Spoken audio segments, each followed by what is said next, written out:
Hello students, ये video है भू आकृतिक प्रक्रियाओं के दूसरे भाग के बारे में। और इस वीडियो में आज हम जानेंगे कि बहिर्जनित प्रक्रियाएं, जिसे हम एक्सोजेनिक प्रोसेस के नाम से भी जानते हैं, वो क्या होते हैं। और यहाँ हम अपक्षय के बारे में भी जानेंगे, जिसे हम वेदरिंग कहते हैं। तो चलिए स्टूडेंट्स, जानते हैं बहिर्जनित प्रक्रियाएं और अपक्षय के बारे में। तो भू आकृतिक प्रक्रियाएं जो हैं वो, जैसा कि हम लोगों ने पहले भाग में डिस्कस किया, कि ये दो बल के कारण होते हैं। एक बहिर्जनित बल और दूसरा है अंतर्जनित बल। तो बहिर्जनित बलों के प्रभाव के कारण जो भी बदलाव पृथ्वी की सतह पे होते हैं और जो भी प्रक्रियाएं होते हैं, उन्हें हम बहिर्जनित प्रक्रिया कहते हैं, यानी एक्सोजेनिक प्रोसेस कहते हैं। तो एक्सोजेनिक प्रोसेस के लिए जिम्मेदार होते हैं एक्सोजेनिक फोर्सेस, जिसे हम बहिर्जनित बल कहते हैं। तो यहाँ हम इस चित्र में देख सकते हैं, यहाँ पे अपक्षय हो रहा है, जिसे हम वेदरिंग कह रहे हैं, और यहाँ पे बृहद संचलन हो रहा है, जिसे हम मास वेस्टिंग के नाम से भी जानते हैं, और यहाँ पे अपर्दन हो रहा है। तो ये सभी प्रक्रिया जो पृथ्वी की सतह पे घटते हैं बहिर्जनित बलों के प्रभाव के कारण, उसे हम बहिर्जनित प्रक्रिया कहते हैं।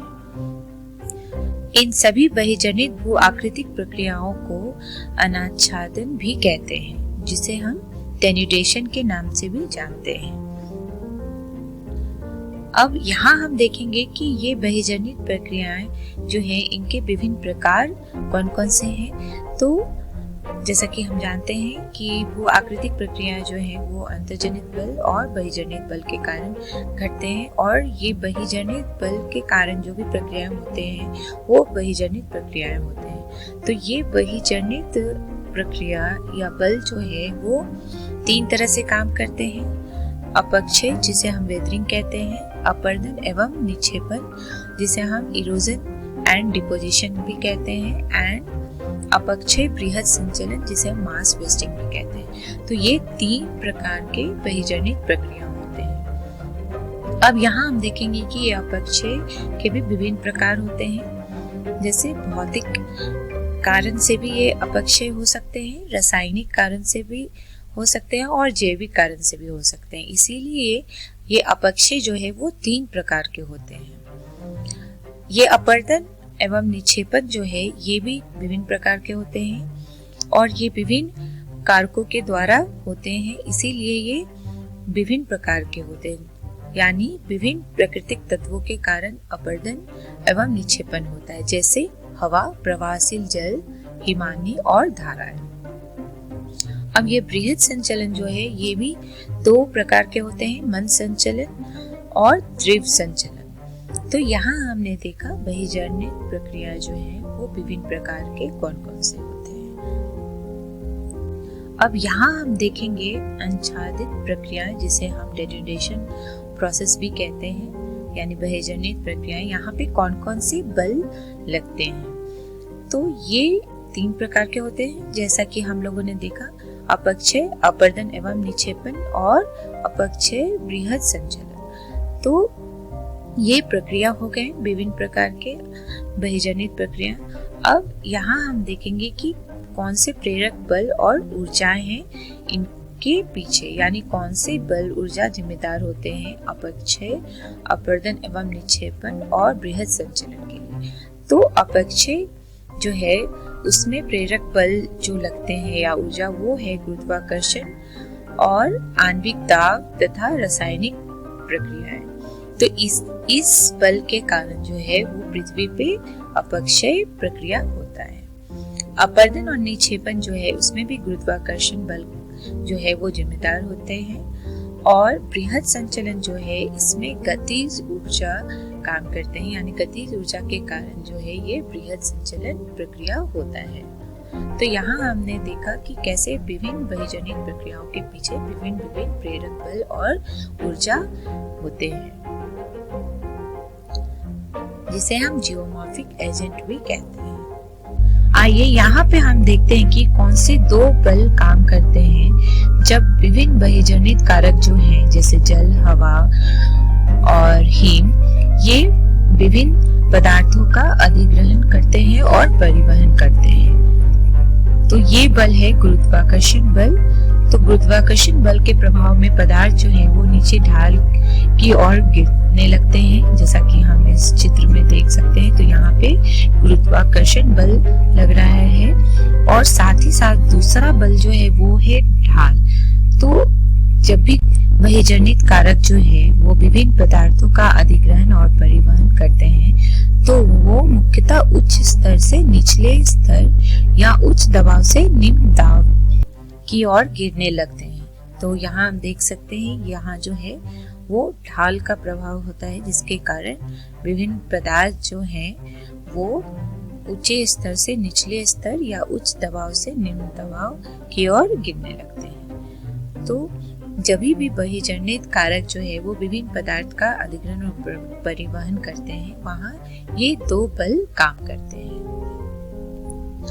अब बहिर्जनित प्रक्रियाओं को प्रभावित करने वाले विभिन्न कारक कौन कौन से होते हैं? तो ये कारक है तापक्रम और वर्षण, और ये दोनों ही संबंधित है जलवायु से यानी क्लाइमेट से किसी भी स्थान के। और तीसरा कारक जो है वो है चट्टानों के प्रकार और चट्टानों की संरचना। तो ये चार मुख्य कारक होते हैं जो विभिन्न बहिर्जनित प्रक्रियाओं को प्रभावित करते हैं पृथ्वी पर।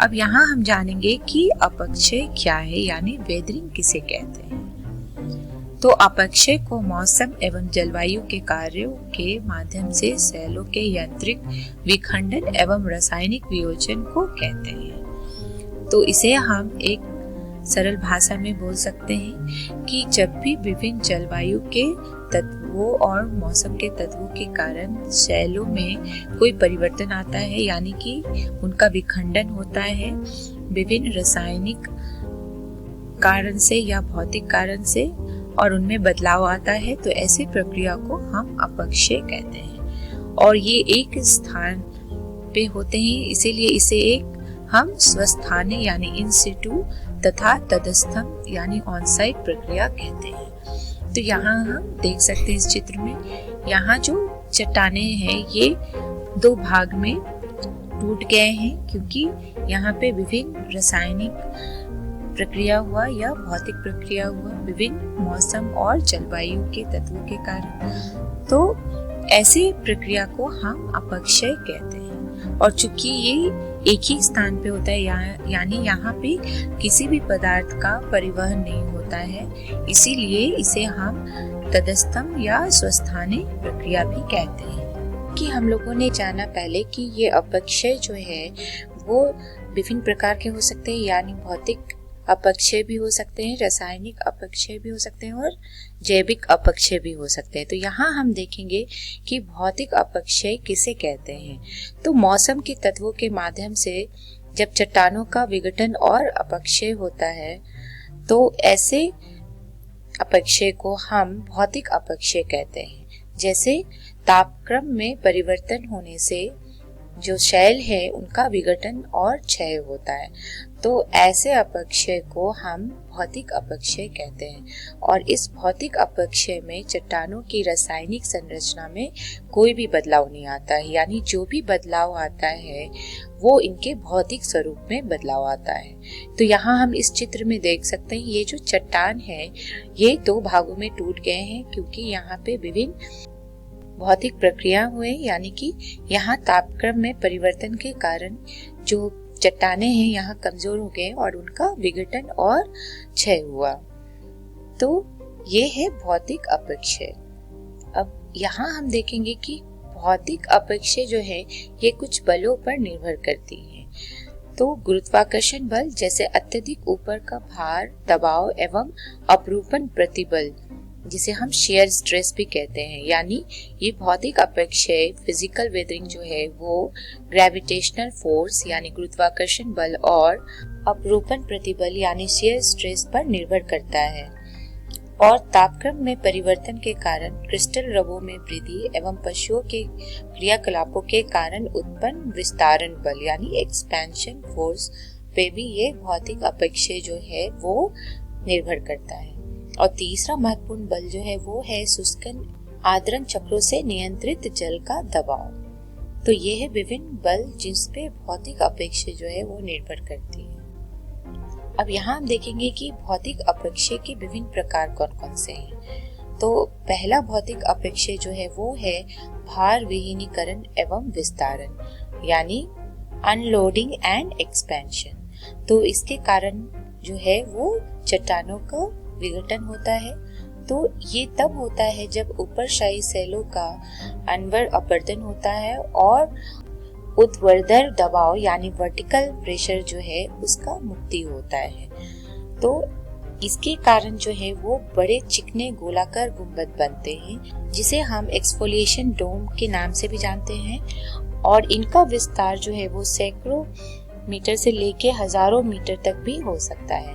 तो इसे हम इस चित्र में देख सकते हैं। यहाँ जो भी अपेक्षय हो रहा है वो भार विहीनीकरण एवं विस्तारण के कारण हो रहा है, जिसके कारण यहाँ पे हम देख सकते हैं एक्सफोलिएशन डोम, जिसे हम अब सल्कन गुंबद के नाम से भी जानते हैं, वो बनता है। और इनका विस्तार जो है वो काफी बड़े जगह पे होता है। तो यहाँ हमने देखा भौतिक अपेक्षय के प्रकार जो है भार विहीनीकरण एवं विस्तारण। अब दूसरा महत्वपूर्ण भौतिक अपेक्षय जो है वो है तापक्रम में परिवर्तन एवं विस्तारण, यानी change in temperature and expansion. तो जो भी अपेक्षय जो है वो तापक्रम में परिवर्तन के कारण होता है, उसे हम तापक्रम में परिवर्तन एवं विस्तारण के अंदर देखते हैं। तो ये तब होता है जब तापमान में के बढ़ने और घटने से शैलों के खनिजों का विस्तारण एवं संकुचन होता है, जिसके कारण चट्टान जो है वो कमजोर हो जाते हैं और उनका अपेक्षय होता है। यानी जब तापमान बढ़ते हैं तब शैलों के खनिज जो हैं उनका विस्तारण होता है, और वहीं तापमान के घटने से इन खनिजों का संकुचन होता है। तो इस विस्तारण और संकुचन के चक्र के कारण जो शैल के खनिज जो हैं वो कमजोर हो जाते हैं, यानी शैल कमजोर हो जाते हैं और वो टूटने लगते हैं, जिसके कारण इनका अपक्षय होता है। तो यहाँ हम देख सकते हैं इस चित्र में, यहाँ जो भी चट्टाने टूटे हैं वो तापक्रम में परिवर्तन एवं विस्तारण के कारण हुए हैं, और इसके कारण टॉर का निर्माण होता है। तो यहाँ हम देख सकते हैं इस चित्र में जो भी भू आकृति हमें दिख रही है वो टॉर है। तो ये है दूसरे प्रकार का भौतिक अपक्षय। अब हम देखेंगे कि हिमकरण पिघलन एवं तुषार वेंचिंग के कारण कैसे अपक्षय होता है। तो ये होता है शैलों के रंध्रों एवं दरारों में जो है वहाँ पानी जमा हो जाता है, और जब तापमान जो है वहाँ पे ठंडा हो जाता है तब यही पानी जल जो है उनका हिमकरण होता है। और हिमकरण होने के कारण जो चट्टाने हैं, उन खनिज हैं, उनमें एक्सपेंशन होता है, यानी उनमें फैलाव होता है। तो इस हिमकरण एवं पिघलन के चक्र के कारण जो चट्टाने हैं वो कमजोर हो जाते हैं और उनका अपक्षय होता है। तो यहाँ हम इस चित्र में इस तरह समझ सकते हैं। यहाँ हम देख सकते हैं पहले नंबर में कि कैसे जल जो है उनका जमाव हो जाता है शैलों के दरारों में, और फिर यही जल जो है वो जब धीरे धीरे तापमान गिरने लगता है तो ये जल जो है उनका हिमकरण होता है, यानी वो आइस बन जाते हैं। और ये हिमकरण के कारण ये चट्टानों में जो है वो प्रेशर डालते हैं, दबाव डालते हैं, जिसके कारण दरारें जो है वो बढ़ते जाते हैं, और फिर ये चट्टाने दो भागों में या अनेक भागों में टूटने लगते हैं। तो यहाँ हम देख सकते हैं, और इसे हम कहते हैं हिमकरण पिघलन एवं तुषार वेंचिंग के कारण अपक्षय। अब यहाँ हम देखेंगे कि कैसे लवण जो है वो भी अपक्षय करते हैं चट्टानों में। शैलों में नमक तापीय क्रिया, जलयोजन एवं क्रिस्टलीकरण के कारण फैलता है, और calcium, sodium, magnesium, potassium and bohrium में अत्यधिक फैलाव की प्रवृत्ति होती है। यानी इस तरह की चट्टानें जो होती हैं उसमें जो फैलाव है वो बहुत ज्यादा होता है लवण के कारण। और यहाँ हम इस चित्र में देख सकते हैं, यहाँ जो भी अपक्षय हो रहा है वो लवण के कारण हो रहा है, यानी इन चट्टानों में जो है वो लवण के कारण अपक्षय हो रहा है। और इस तरह का अपक्षय हमें मुख्यतः रेगिस्तान में देखने को मिलता है, जहाँ पे उच्च तापक्रम के कारण जो लवण है उनका विस्तार होने में ये सहायक होते हैं, जिसके कारण चट्टाने जो हैं वो टूटने लगते हैं। तो ये है लवण अपक्षय। तो अभी तक हम लोगों ने देखा कि भौतिक अपक्षय किसे कहते हैं और विभिन्न प्रकार के भौतिक अपक्षय कौन कौन से हैं। आइए अब हम देखेंगे रासायनिक अपक्षय प्रक्रिया क्या क्या होती है, यानी जब चट्टानों का अपक्षय होता है और इस अपक्षय के लिए जिम्मेदार होते हैं उसमें रासायनिक परिवर्तन, यानी चट्टानों में रासायनिक परिवर्तन, तो ऐसी प्रक्रिया को हम रासायनिक अपक्षय प्रक्रिया कहते हैं। तो विभिन्न खनिजों के रासायनिक प्रक्रियाओं के कारण जो है चट्टानों का अपघटन, विलयन तथा न्यूनीकरण होता है। यहाँ हम इस चित्र में देख सकते हैं कि यहाँ पे चट्टानों में जो है वो रासायनिक बदलाव हुआ है, प्रक्रिया हुआ है, जिसके कारण ये कमजोर हो गए हैं और इनका अपक्षय हो रहा है। और ये अधिकांश होता है जब जल एवं वायु में ऑक्सीजन और कार्बन डाइऑक्साइड के साथ जो है खनिजों का रिएक्शन होता है।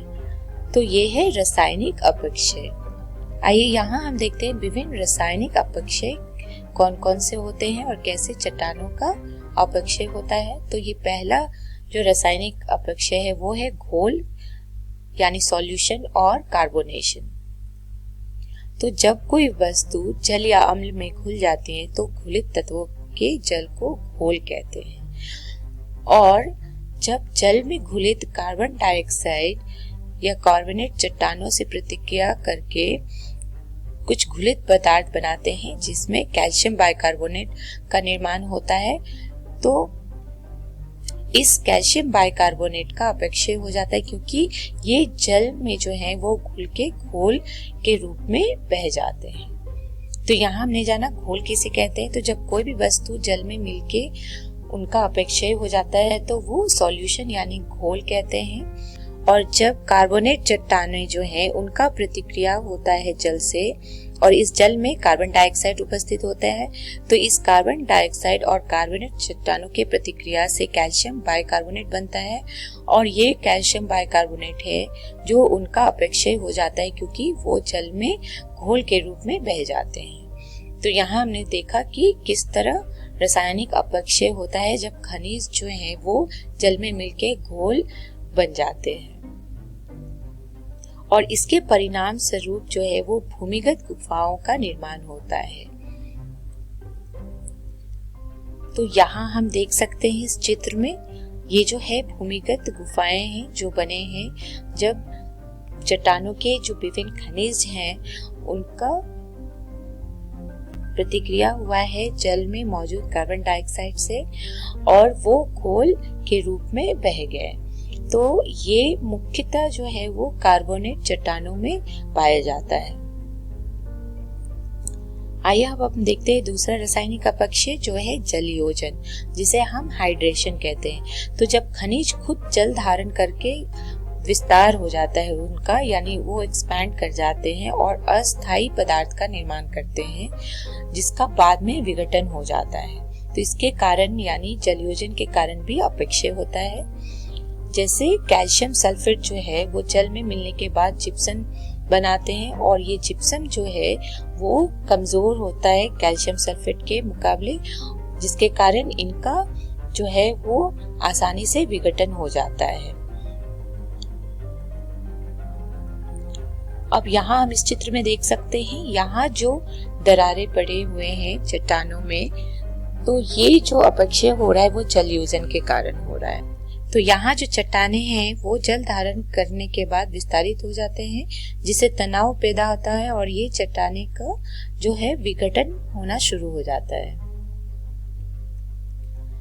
अब तीसरा प्रकार का रासायनिक अपक्षय जो है वो है ऑक्सीकरण एवं न्यूनीकरण, यानी ऑक्सीडेशन एंड रिडक्शन। तो ऑक्सीकरण का अर्थ है ऑक्सीजन के साथ खनिजों का संयोजन और ऑक्साइड या हाइड्रोक्साइड का बनना, और इस प्रक्रिया में शामिल होने वाले आम खनिज होते हैं आयरन, मैंगनीज और सल्फर।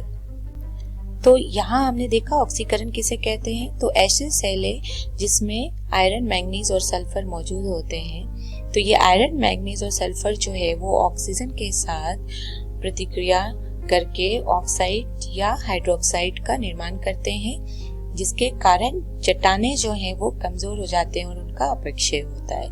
तो इस प्रक्रिया को हम ऑक्सीकरण कहते हैं।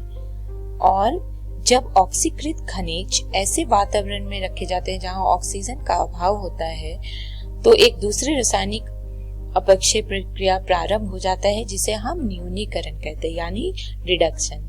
तो रिडक्शन जो है वो ऐसे वातावरण में होता है जहां पे ऑक्सीजन नहीं होता है, और ये ऑक्सीकृत खनिज जो है वो ऐसे वातावरण में रखे जाते हैं जहां ऑक्सीजन नहीं होता है। तो ऑक्सीजन के अभाव के कारण जो है यहाँ पे रिडक्शन यानी न्यूनीकरण प्रक्रिया प्रारंभ हो जाता है। तो यहाँ हम इस चित्र में देख सकते हैं ये जो ऑक्सीकरण प्रक्रिया हो रहा है इसके कारण लोहे का लाल रंग जो है वो भूरे या पीले रंग में परिवर्तित हो जाता है। तो इसके रंग से हम बता सकते हैं कि यहाँ पे ऑक्सीकरण प्रक्रिया हो रहा है। वहीं पे यहाँ हम देख सकते हैं कि कैसे जो न्यूनीकृत प्रक्रिया हो रहा है और इसके कारण जो है लोहे का लाल रंग हरे या आसमानी धूसर रंग में बदल जाता है। तो यहाँ हम देख सकते हैं कि कैसे ऊपर जो है वहां पे खनिजों या लोहे का रंग लाल है, जबकि नीचे जो है वो रंग बदल गया है, यानी यहाँ पे आसमानी या धूसर रंग दिख रहा है। तो ये इसीलिए हो रहा है क्योंकि यहाँ पे जो है वो ऑक्सीजन का कमी है, जिसके कारण रिडक्शन यानी न्यूनीकरण प्रक्रिया शुरू हो गया है। तो यहाँ हमने जाना ऑक्सीकरण और न्यूनीकरण किसे कहते हैं। तो अब तक हम लोगों ने जाना भौतिक अपक्षय और रासायनिक अपक्षय। अब ये अपक्षय जो है वो कुछ जैविक क्रियाओं के कारण भी होता है। तो यहाँ हम देखेंगे कि कौन से जैविक कार्य जो है वो अपक्षय के लिए जिम्मेदार होते हैं। तो पौधे और जानवर भी जो है वो अपक्षय में योगदान देते हैं। तो कैसे देते हैं, यहाँ हम देख सकते हैं कि पौधों की जड़ें जो हैं वो धरातल के पदार्थों पे दबाव डालते हैं और उन्हें यांत्रिक ढंग से तोड़ के अलग अलग कर देते हैं। तो यहाँ हम देख सकते हैं कि कैसे पौधे की जड़ें जो हैं वो चट्टानों को कमजोर बना के तोड़ देते हैं। तो इसके कारण भी अपक्षय होता है। तो ये एक जैविक प्रक्रिया है जिसके कारण अपक्षय होता है। अब मनुष्य जो है वो भी खेत जोतकर एवं विभिन्न कृषि प्रक्रियाओं के कारण जो है वो अपक्षय करते हैं, क्योंकि यहाँ पे जो है वो छोटे मोटे चट्टाने या छोटे मोटे जो शेल होते हैं वो टूट जाते हैं। जीवों द्वारा बिल खोदने एवं वेंजिंग के द्वारा भी नई सतहों का निर्माण होता है जो अपक्षय के लिए सहायक होते हैं। तो यहाँ हम देख सकते हैं कि कैसे ये जीव जो है वो पृथ्वी की सतह पे बिल खोदते हैं, जिसके कारण जो है वो अपक्षय होता है, क्योंकि ये नए सतहों का निर्माण करते हैं। तो जैविक कार्य में हमने देखा कि कैसे मनुष्य और विभिन्न जीव जंतु जो हैं वो भी अपक्षय कार्य में सहायक होते हैं। तो अब यहाँ हम देखेंगे कि अपक्षय का महत्व क्या है। अपक्षय प्रक्रिया जो है वो आवरण, प्रस्तर एवं मृदा निर्माण के लिए मार्ग प्रशस्त करते हैं। यानी अगर ये अपक्षय प्रक्रिया नहीं होंगे तो मृदा निर्माण नहीं हो सकता है। तो ये एक महत्वपूर्ण योगदान है अपक्षय प्रक्रिया का। दूसरा महत्वपूर्ण योगदान जो है वो है कि अपक्षय प्रक्रियाएं जो हैं वो अपरदन एवं बृहद संचलन के लिए सहायक होते हैं। और अपक्षय प्रक्रियाएं सेल चक्र यानी रॉक साइकिल के भी महत्वपूर्ण भाग होते हैं। तो यहाँ हमने देखा कि कैसे अपक्षय जो हैं वो महत्वपूर्ण होते हैं पृथ्वी की सतह पे, क्योंकि ये विभिन्न प्रक्रिया में सहायक होते हैं, जैसे मृदा निर्माण, बृहद संचलन, अपरदन, और इसी के कारण ये अपक्षय जो है वो शैल चक्र के एक महत्वपूर्ण भाग भी होते हैं। तो इस वीडियो में हमने सीखा कि बहिर्जनित प्रक्रियाएं किससे कहते हैं और कितने प्रकार के होते हैं। साथ में हमने देखा अपक्षय यानी वेदरिंग किसे कहते हैं। संदर्भ के लिए हम देख सकते हैं एनसीईआरटी बुक भौतिक भूगोल के मूल सिद्धांत। अगले वीडियो में हम जानेंगे बृहद संचलन के बारे में और बृहद संचलन के प्रकार के बारे में। धन्यवाद।